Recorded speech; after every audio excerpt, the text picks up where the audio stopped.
ನಾರಾಯಣಂ ನಿಖಿಲಪೂರ್ಣಗುಣೈಕದೇಹೀರ್ದೋಷಮಾಪ್ಯತಮಪ್ಯಖಿಲೈಸ್ವಾಕ್ಯೈಃ ಅಸ್ಯೋದಿದಮಶೇಷವಿಶೇಷತೋಪಿ ವಂದೇ ಪ್ರಿಯತಮಂ ಸನ್ನಮಾಮಿ ಕೃಷ್ಣಾಯ ವಾಸುದೇವಾಯ ಹರಯೇ ಪರಮಾತ್ಮನೇ ಪ್ರಣತಃ ಕ್ಲೇಶನಾಶಾಯ ಗೋವಿಂದಾಯ ನಮೋ ನಮಃ.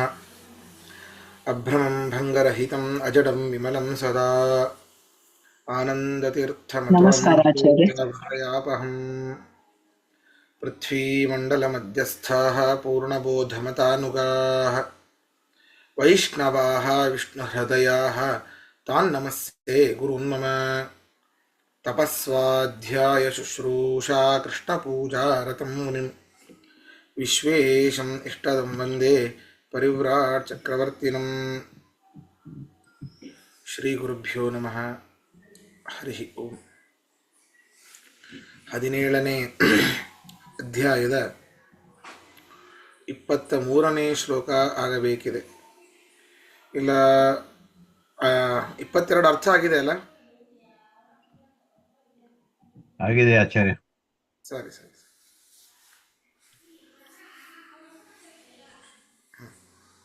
23ನೇ ಶ್ಲೋಕ ಆಗಬೇಕು. ಓಂ ತತ್ಸದಿತಿ ನಿರ್ದೇಶೋ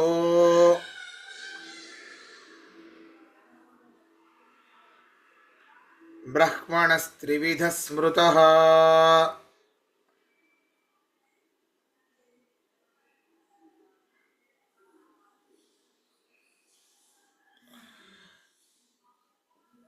ಬ್ರಾಹ್ಮಣಾಸ್ತೇನ ವೇದಾಶ್ಚ ಯಜ್ಞಾಶ್ಚ ವಿಹಿತಾ ಪುರಾ.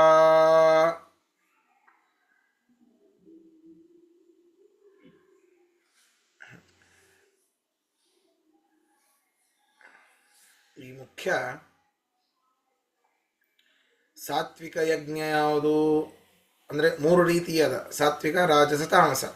ತ್ರಿವಿಧ ರೀತಿಯಾದ ಯಜ್ಞ, ತ್ರಿವಿಧವಾದ ದಾನ, ತ್ರಿವಿಧವಾದ ತಪಸ್ಸು. ಅದರಲ್ಲೂ ಶಾರೀರಿಕ ಯಜ್ಞ, ಶಾರೀರಿಕ ದಾನ, ತಪಸ್ಸು, ಶಾರೀರಿಕ ತಪಸ್ಸು, ಮಾನಸ ತಪಸ್ಸು, ವಾಂಗ್ಮಯ ತಪಸ್ಸು, ಅದರಲ್ಲಿ ಮತ್ತೆ 3 ವಿಧ. ಈ ರೀತಿ ಎಲ್ಲವನ್ನೂ ಹೇಳ್ತಾ ಬಂದರು. ಅವರು ಹೇಳ್ತಿರುವಂಥದ್ದು ಯಾವುದಕ್ಕೆ ಅಂತಂದರೆ, ಪರಮಾತ್ಮನನ್ನ ಸರಿಯಾಗಿ ತಿಳ್ಕೊಳ್ಳಿಕ್ಕೆ ಎಲ್ಲವನ್ನೂ ಮಾಡೋದು.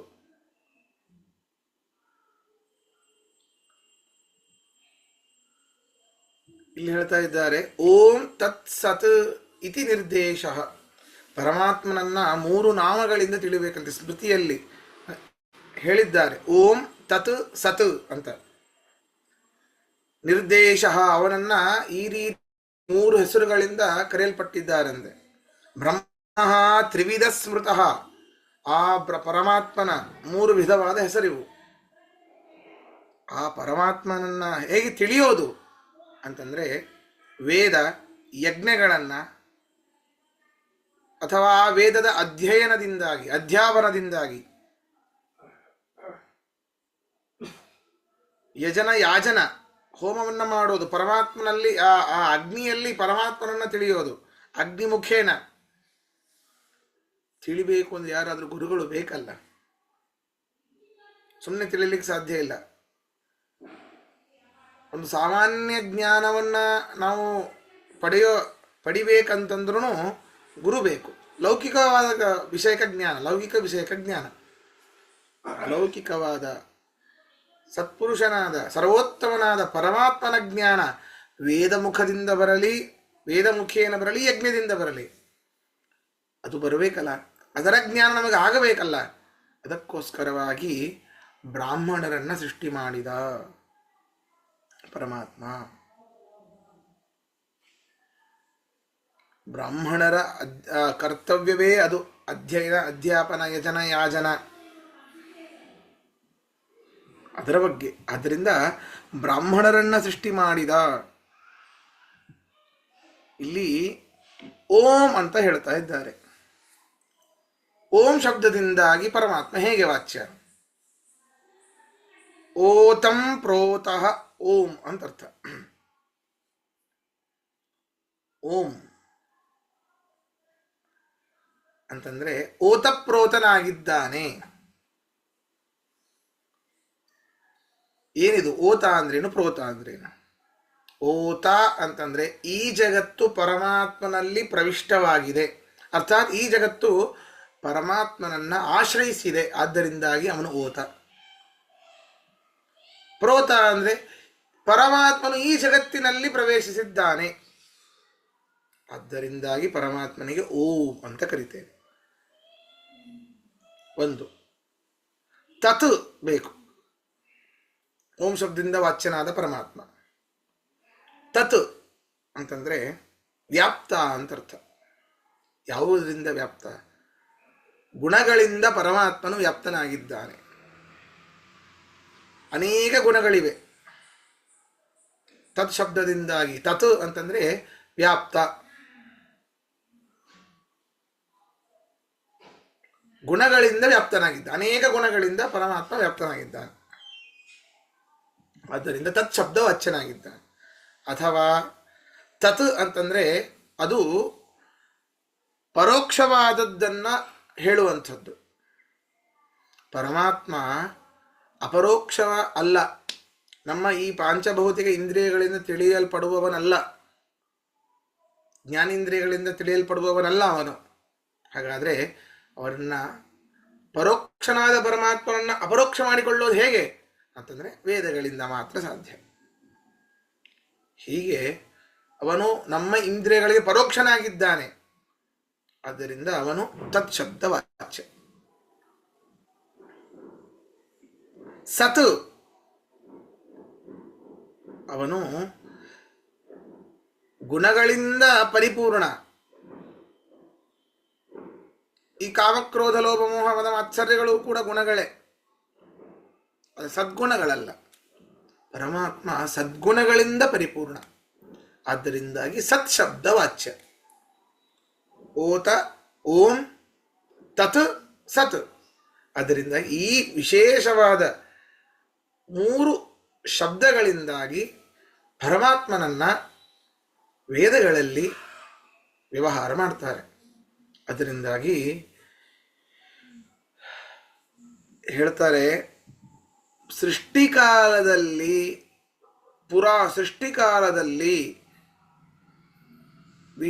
ಸೃಷ್ಟಿಸಲ್ಪಟ್ಟರು ಯಾರು? ಬ್ರಾಹ್ಮಣರು. ಮೊದಲಿಗೆ ಬ್ರಾಹ್ಮಣೋಸ್ಯ ಮುಖಮಾಸೀತ್, ಎಲ್ಲ ಸೃಷ್ಟಿ ಪ್ರಕ್ರಿಯೆ ನಡೆದಾಗ ಮೊದಲಿಗೆ ಸೃಷ್ಟಿ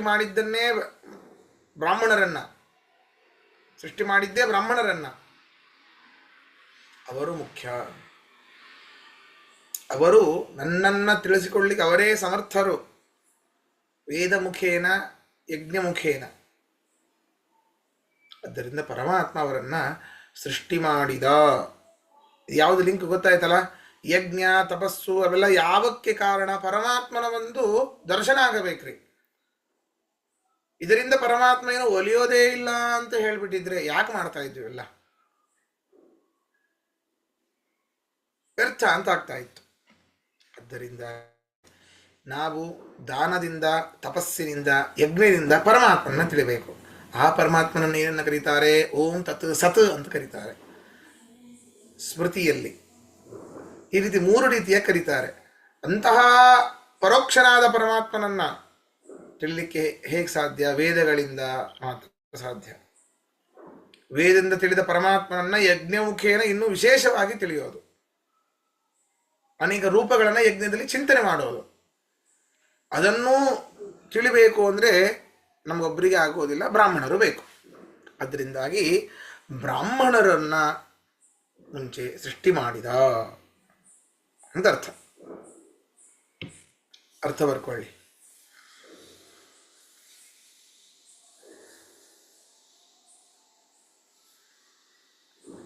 ಓಂ ತತ್ ಸತ್ ಇತಿ. ಓಂ ತತ್ ಸತ್ ಇತಿ.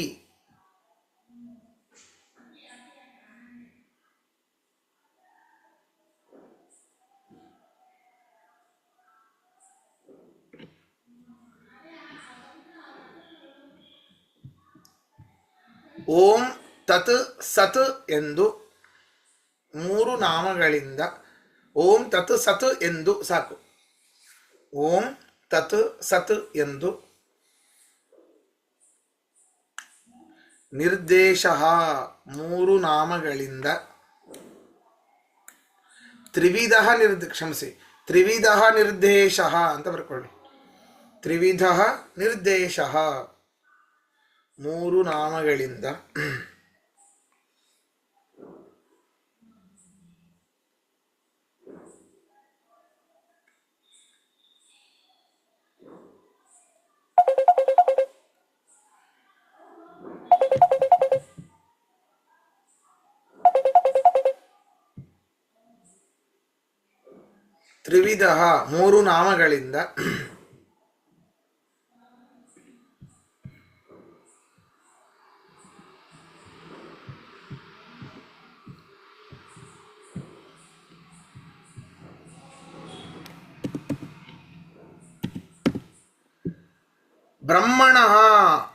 ಬ್ರಹ್ಮಣ ಪರಮಾತ್ಮನನ್ನು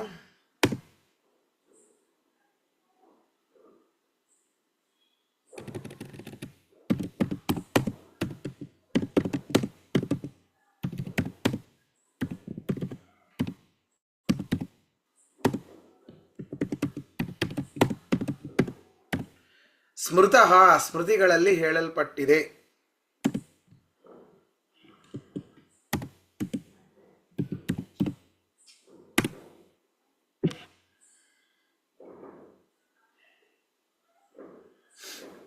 ಸ್ಮೃತಿಗಳಲ್ಲಿ ಹೇಳಲ್ಪಟ್ಟಿದೆ.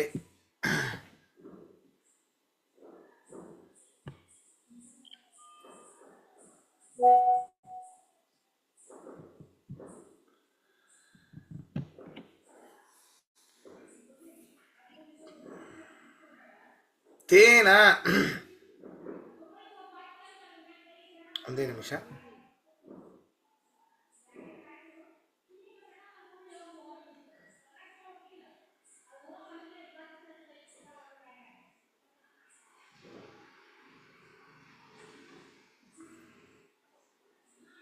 ಬ್ರಾಕೆಟ್ ಅಲ್ಲಿ ಬರ್ಕೊಳ್ಳಿ, ಇದರಲ್ಲಿಲ್ಲ. ಸಹ ಆ ಪರಮಾತ್ಮನನ್ನೇ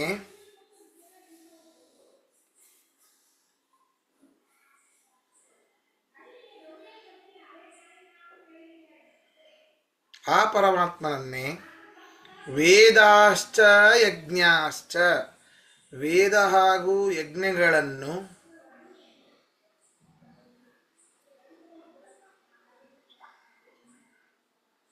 ಅವುಗಳ ಅಧ್ಯಯನ, ಅಧ್ಯಾಪನ, ಯಾಜನಗಳಿಗಾಗಿ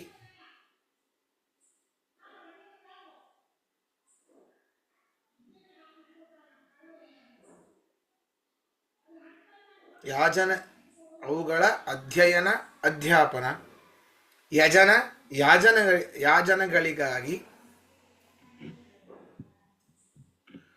ಪುರಾ ಸೃಷ್ಟಿಕಾಲದಲ್ಲಿ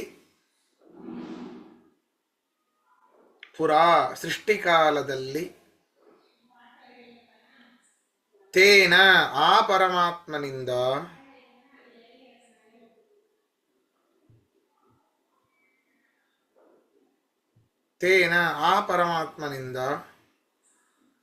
ಬ್ರಾಹ್ಮಣಾಃ ವಿಹಿತಾಃ,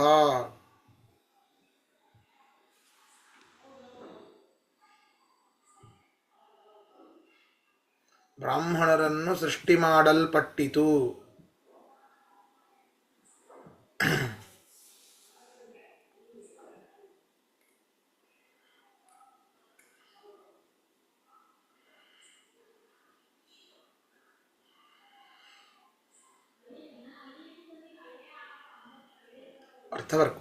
ಪ್ರಶ್ನೆ ಇದ್ರೆ ಕೇಳಿ.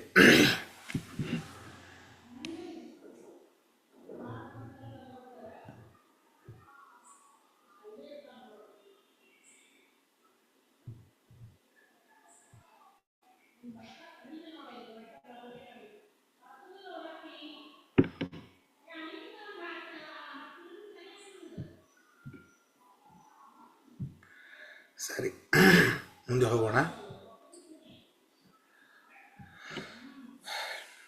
ತಸ್ಮಾದೋಮಿತ್ಯುದಾಹೃತ್ಯ ಯಜ್ಞದಾನ ತಪಃ ಕ್ರಿಯಾಃ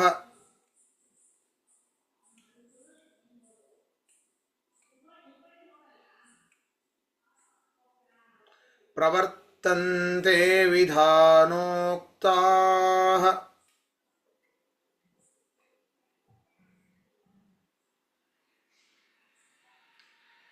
ಸತತಂ ಬ್ರಹ್ಮವಾದಿನಾಂ.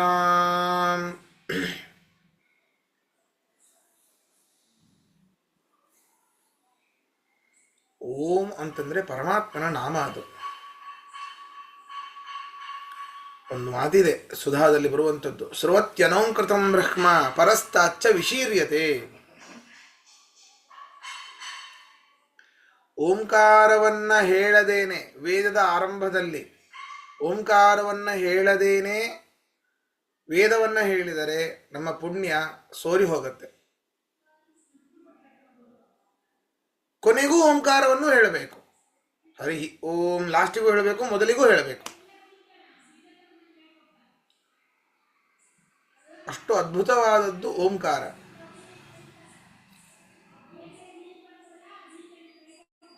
ಹೀಗೆ ಅದಕ್ಕೆ ತಸ್ಮಾತ್ ಓಂ ಇತ್ಯುದಾಹೃತ್ಯ. ಆದ್ದರಿಂದ ನೀವು ಯಾವುದನ್ನೇ ಮಾಡ್ರಿ, ಯಜ್ಞವನ್ನ ಮಾಡ್ರಿ, ದಾನವನ್ನ ಮಾಡ್ರಿ, ಇನ್ನುಳಿದ ಕ್ರಿಯೆಗಳನ್ನ ಮಾಡ್ರಿ, ಎಲ್ಲದಕ್ಕಿಂತಲೂ ಮುಂಚೆ ಹರಿಹಿ ಓಂ ಅಂತ ಹೇಳಿಯೇನೇ ಶುರು ಮಾಡಬೇಕು. ನಾವಂತಲ್ಲ, ಯಾರ್ಯಾರು ವೈದಿಕರು ಅಂತ ಇದ್ದಾರೋ, ಬರೀ ವೈಷ್ಣವರು ಅಂತಲ್ಲ, ಸ್ಮಾರ್ತರೂ ಕೂಡ, ಎಲ್ಲರೂ ಕೂಡ ವೇದವನ್ನ ಹೇಳಬೇಕಾದ್ರೆ ಹರಿಹಿ ಓಂ ಅಂತಾನೆ ಹೇಳ್ತಾರೆ. ಶಿವ ಓಂ ಅಂತ ಹೇಳೋದೇ ಇಲ್ಲ. ಹರಿಯೇ ಓಂಕಾರ ಶಬ್ದ ವಚನಾದವನು, ಸರ್ವತ್ರ ವ್ಯಾಪ್ತನಾದವನು ಅವನೇ. ಓತ ಪ್ರೋತ, ಎಲ್ಲ ಜಗತ್ತೂ ಅವನಲ್ಲಿ ಇದೆ, ಅವನು ಸಂಪೂರ್ಣ ಜಗತ್ತಿನಲ್ಲಿದ್ದಾನೆ. ಆದ್ದರಿಂದ ಬ್ರಹ್ಮವಾದಿನ, ಬ್ರಹ್ಮಜ್ಞಾನಿಗಳು ವೇದದಲ್ಲಿ ವಿಹಿತವಾದ ಯಾವುದ್ಯಾವುದು ಯಜ್ಞ ದಾನ ತಪೋರೂಪವಾದ ಕ್ರಿಯೆಗಳಿವೆ, ಎಲ್ಲವನ್ನೂ ಕೂಡ ಮಾಡಬೇಕಾದರೆ ಓಂಕಾರವನ್ನು ಹೇಳಿಯೇನೇ ಸಕಲ ಕ್ರಿಯೆಗಳನ್ನು ಮಾಡೋದು ಅಂತ ಇದರ ಅರ್ಥ. ಅರ್ಥ ಬರ್ಕೊಳ್ಳಿ.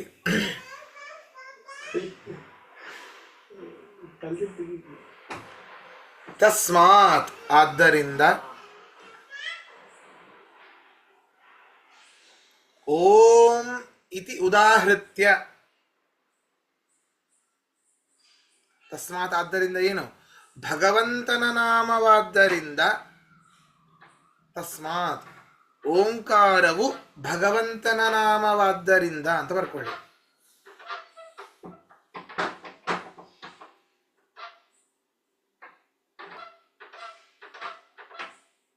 ಓಂ ಇತ್ಯುದಾಹೃತ್ಯ, ಓಂ ಎಂದು ಉಚ್ಚರಿಸಿ,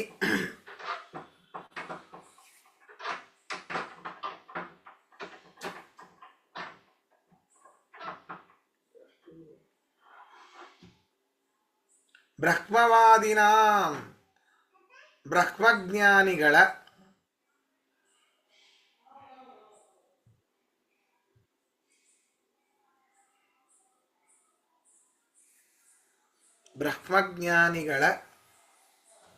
ವಿಧಾನೋಕ್ತಾಃ, ವೇದಗಳಲ್ಲಿ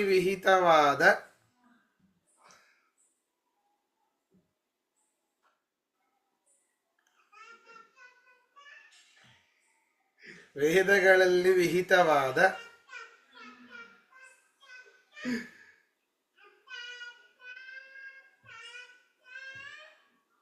ಸತತಂ ಯಾವಾಗಲೂ,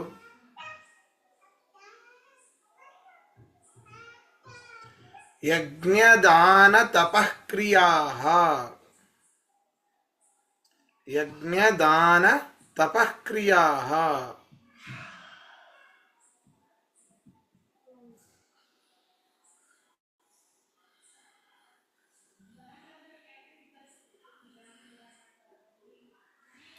ಯಜ್ಞ ದಾನ ತಪಸ್ಸು ಮೊದಲಾದ ಕ್ರಿಯೆಗಳು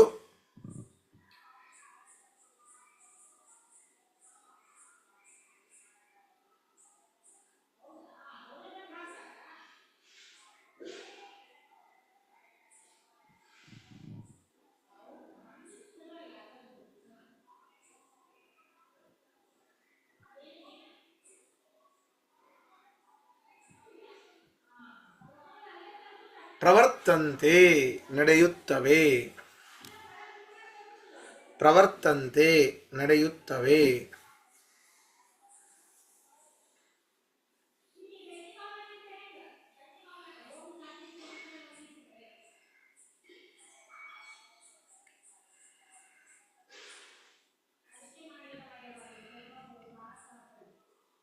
ಪ್ರಶ್ನೆ ಅಂದ್ರೆ ಕೇಳಿ.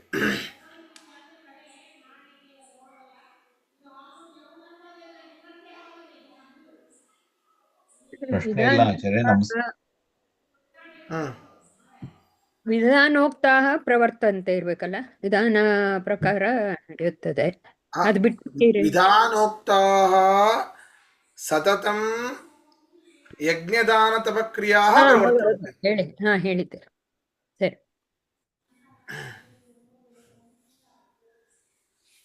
ನಮಸ್ಕಾರ ಆಚಾರ್ಯ. ಬನ್ನಿ, ಒಂದು ಅಬ್ಸರ್ವೇಷನ್. ಈ ಬ್ರಹ್ಮಸೂತ್ರನು ಮಾಡ್ತಾ ಇದೀವಲ್ಲ, ಪ್ರತಿ ಒಂದ್ ಸೂತ್ರನು ಓಮಿಂದಾನೇ ಶುರು ಆಗುತ್ತೆ, ಓಮಿಂದಾನೇ ಎಂಡ್. ಮಂಗಳಾಚರಣ ಅದೇ ಅಲ್ಲಿ ಮುಂಚೆಗೆ ಬರ್ತದಲ್ಲ, ಮಂಗಳಾಚರಣೆ ಯಾಕೆ ಮಾಡ್ಲಿಲ್ಲ ಅಂತ. ಹೌದು ಹೌದು ಹೌದು.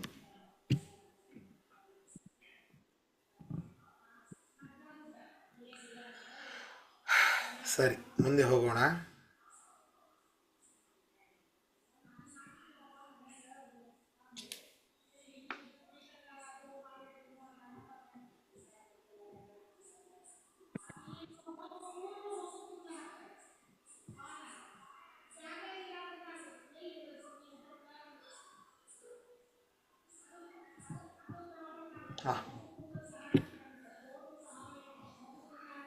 ತದಿತ್ಯನಭಿಸಂಧಾಯ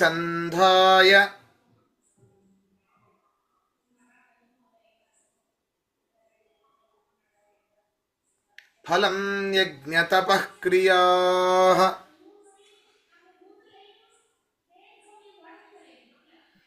ದಾನಕ್ರಿಯಾಶ್ಚ ವಿವಿಧಾಃ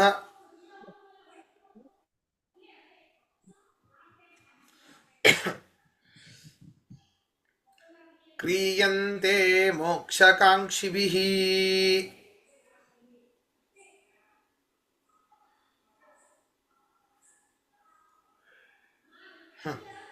ಆ ಪರಮಾತ್ಮನನ್ನ ತತ್ ಶಬ್ದ ವಾಚ್ಯನಾಗಿದ್ದಾನೆ. ಈಗ ಓಂಕಾರದ ಬಗ್ಗೆ ಹೇಳಿದ್ರು, ಓಂಕಾರವನ್ನು ಹೇಳಲೇಬೇಕು ಅಂತ. ಆ ತತ್ ಶಬ್ದ ವಾಚ್ಯನಾದ ಪರಮಾತ್ಮನನ್ನ, ತಥ ನಾರಾಯಣನನ್ನ ಸ್ಮರಣೆ ಮಾಡೋದ್ರಿಂದಾಗಿ, ಅವನ ಪೂಜೆ ಮಾಡೋದ್ರಿಂದ ನಮಗೇನು ಫಲ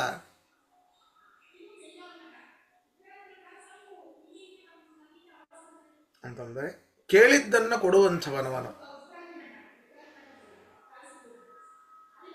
ಅದಕ್ಕೆ ನಾವು ಮಾಡ್ತೀವಿ ರೀ, ಅಕಸ್ಮಾತ್ ಅವನು ಏನೂ ಕೊಡೋದಿಲ್ಲ, ಅವನಲ್ಲಿ ಯಾವ ಕ್ವಾಲಿಟಿಗಳೂ ಇಲ್ಲ ಅಂತಂದ್ರೆ ನಾವು ನಮಸ್ಕಾರ ಮಾಡ್ತಿದ್ದೊಮ್ಮೆ ನಮಗೆ ನಾವೇ ಪ್ರಶ್ನೆ ಕೇಳ್ಕೊಳ್ಬೇಕು.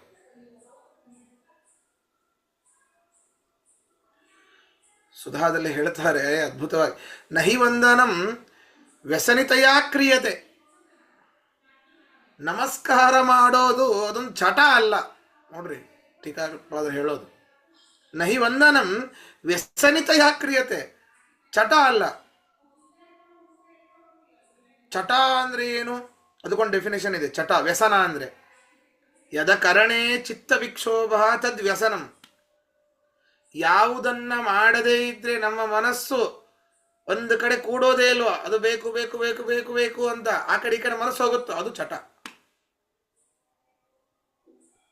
ಕುಡಿಯೋದು, ಸಿಗರೇಟ್ ಸೇರೋದು, ತಂಬಾಕು ಹಾಕೊಳ್ಳೋದು, ಒಂದು ದಿನ ಹಾಕೊಳ್ಳದೆ ಹೋದ್ರೆ ಅಯ್ಯೋ ಅಂತ ಅನಿಸ್ತಿರುತ್ತೆ. ಅವರು ಅಡಿಕ್ಟ್ ಆಗೋಗ್ಬಿಟ್ಟಿರ್ತಾರೆ. ಯಾಕೆ? ಅಷ್ಟು ಮನಸ್ಸು ಸೆಳಿತಾ ಇರ್ತದೆ. ಯದ ಕರಣೆ ಚಿತ್ತ ವಿಕ್ಷೋಭ. ಈ ನಮಸ್ಕಾರ ಮಾಡೋದು ಎಲ್ಲರೂ ಮಾಡಿದ್ರೆ ಸುಮ್ಮನೆ ಏನೋ ಒಂದು ದೇವ್ರ ಫೋಟೋ ಮಾಡಿದ್ರೆ ನಮಸ್ಕಾರ ಮಾಡೋದು, ಇದು ಮಾಡೋದು, ನಮಸ್ಕಾರ ಮಾಡೋದು. ನಮ್ಮ ಚಿತ್ತ ವಿಕ್ಷೋಭ ಆಗುತ್ತೆ ಅಂತ ಹೇಳಿ ನಮ್ಮ ಮನಸ್ಸು ಆ ಕಡೆ ಈ ಕಡೆ ಆಗತ್ತೆ ಅಂತ ನಮಸ್ಕಾರ ಮಾಡೋದಲ್ಲ. ಮತ್ತೇನು? ಕಿಂಚಿತ್ ಫಲಾಪೇಕ್ಷೆಯ ಏವ ನಮಸ್ಕಾರ. ಏನೋ ಒಂದು ಫಲ ಬಂದೇ ಬರ್ತದೆ. ಆ ಫಲ ಬರಬೇಕು ಅಂದ್ರೆ ಅವನ ಹತ್ರ ಅಷ್ಟು ಶಕ್ತಿ ಇರಬೇಕಲ್ಲ ಕೊಡೋದು. ಅದರಿಂದ ಪರಮಾತ್ಮ ತತ್ ಶಬ್ದ ವಾಚ್ಯನಾಗಿದ್ದಾನೆ. ತತ್ ಅಂತಂದ್ರೇನು? ಸರ್ವ ಗುಣಗಳಿಂದ ಪರಿಪೂರ್ಣನಾಗಿದ್ದಾನೆ.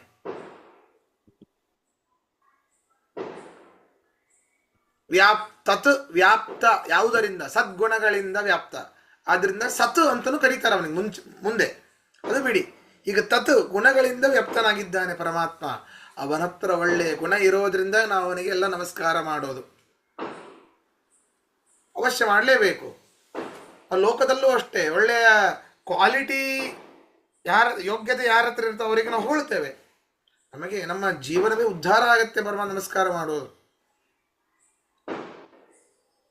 ಏನೋ ಒಂದು ಅಭಿಲಾಷೆ, ಮೋಕ್ಷ ಕೊಡ್ತಾನೆ ಅನ್ನೋ ಒಂದು ಅಭಿಲಾಷೆಯಿಂದಲೇ ನಾವು ಅವನ ಪಾರಾಯಣ, ವೇದಾಧ್ಯಯನ, ಅವನು ಹೇಳಿದ ರೀತಿಯಲ್ಲಿ ನಡೆಯುವಂಥದ್ದು ಅವೆಲ್ಲ ಮಾಡೋದು. ಅದನ್ನೇ ಹೇಳ್ತಾ ಇದ್ದಾರೆ ನೋಡಿಲಿ, ಮೋಕ್ಷಕಾಂಕ್ಷಿಭಿಹಿ, ಮೋಕ್ಷಾಭಿಲಾಷಿಗಳು ಫಲಂ ಅನಭಿಸಂಧಾಯ, ಈ ಸ್ವರ್ಗಾದಿ ಅನಿತ್ಯ ಫಲವನ್ನ ಬಯಸದೇನೆ ಕೇವಲ ಪರಮಾತ್ಮನ ಅನುಗ್ರಹವನ್ನ ಬಯಸ್ತಾ ಈ ವಿವಿಧವಾದ ಯಜ್ಞ, ತಪಸ್ಸು, ದಾನಕ್ರಿಯೆ ಮೊದಲಾದವುಗಳನ್ನು ಮಾಡ್ತಾರೆ. ಮೋಕ್ಷವನ್ನ ಬಯಸುವವರಿಗೆ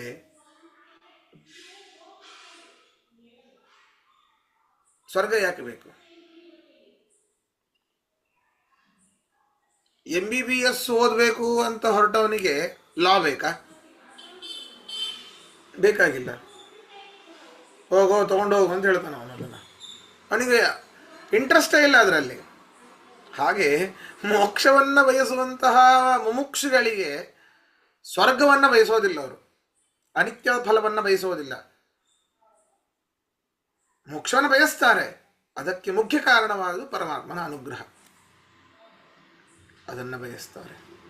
ಇದು ತಪ್ಪಲ್ಲ, ಇದು ತಪ್ಪಲ್ಲ. ಇದು ಈ ರೀತಿ ಕೃಷ್ಣ ತತ್ಶಬ್ದವಾಚ್ಯನಾದ ನನ್ನನ್ನ ಮುಮುಕ್ಷುಗಳು ಯಾವ ಒಂದು ಫಲವನ್ನ ಅಪೇಕ್ಷೆ ಪಡದೇನೆ ಕೇವಲ ನನ್ನ ಪ್ರೀತಿಗಾಗಿ ಯಜ್ಞ, ದಾನ, ತಪಸ್ಸು ಎಲ್ಲ ಕ್ರಿಯೆಗಳನ್ನು ಮಾಡ್ತಾರೆ ಅರ್ಜುನ ಅಂತ ಹೇಳ್ತಾ ಇದ್ದಾನೆ. ಸಮಯ ಇದ್ರೆ ಅರ್ಥ ಹೇಳ್ತೇನೆ, ಇಲ್ಲ ಅಂದ್ರೆ ನಾಳೆ ಹೇಳ್ತೇನೆ.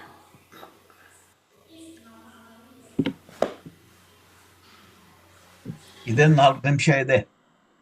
ಸರಿ ಹೇಳ್ತೇನೆ.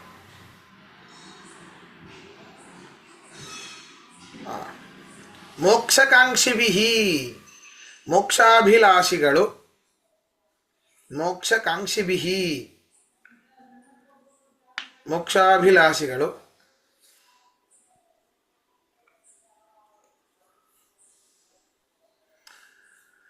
ಫಲಂ ಅನಭಿಸಂಧಾಯ, ಫಲಂ ಅನಭಿಸಂಧಾಯ,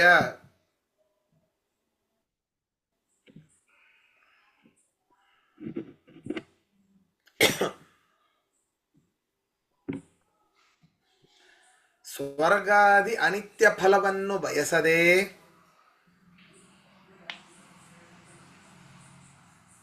ಸ್ವರ್ಗಾದಿ ಅನಿತ್ಯ ಫಲವನ್ನು ಬಯಸದೆ ತದಿತಿ ತತ್ಶಬ್ದವಾಚ್ಯನಾದ ಪರಮಾತ್ಮನ ಅನುಗ್ರಹವನ್ನು ಬಯಸುತ್ತಾ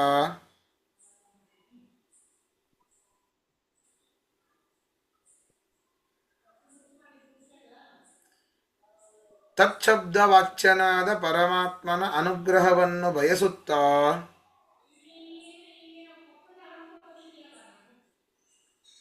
ವಿವಿಧಾಹ, ಅನೇಕ ವಿಧವಾದ, ವಿವಿಧಾಹ ಅನೇಕ ವಿಧವಾದ ಯಜ್ಞ ತಪಃಕ್ರಿಯಾಃ,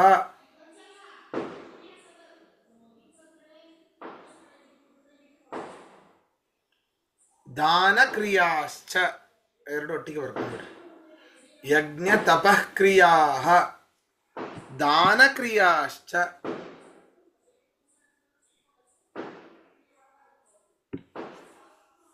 ಯಜ್ಞ ದಾನ, ತಪಸ್ಸು ಈ ಎಲ್ಲ ಕ್ರಿಯೆಗಳನ್ನು, ಯಜ್ಞ, ದಾನ, ತಪಸ್ಸು ಈ ಎಲ್ಲ ಕ್ರಿಯೆಗಳನ್ನು ಕ್ರಿಯಂತೆ ಆಚರಿಸುತ್ತಾರೆ.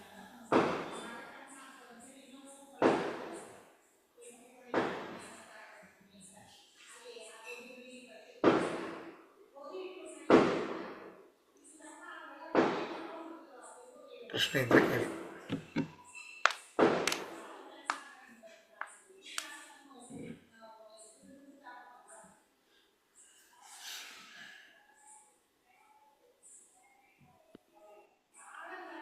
ಸರಿ, ಹಾಗಾದ್ರೆ ಇವತ್ತಿನ ಪಾಠ ಮುಗಿಸೋಣ. ಶ್ರೀಕೃಷ್ಣ ಅರ್ಪಣಮಸ್ತು. ಮಧ್ವೇಶ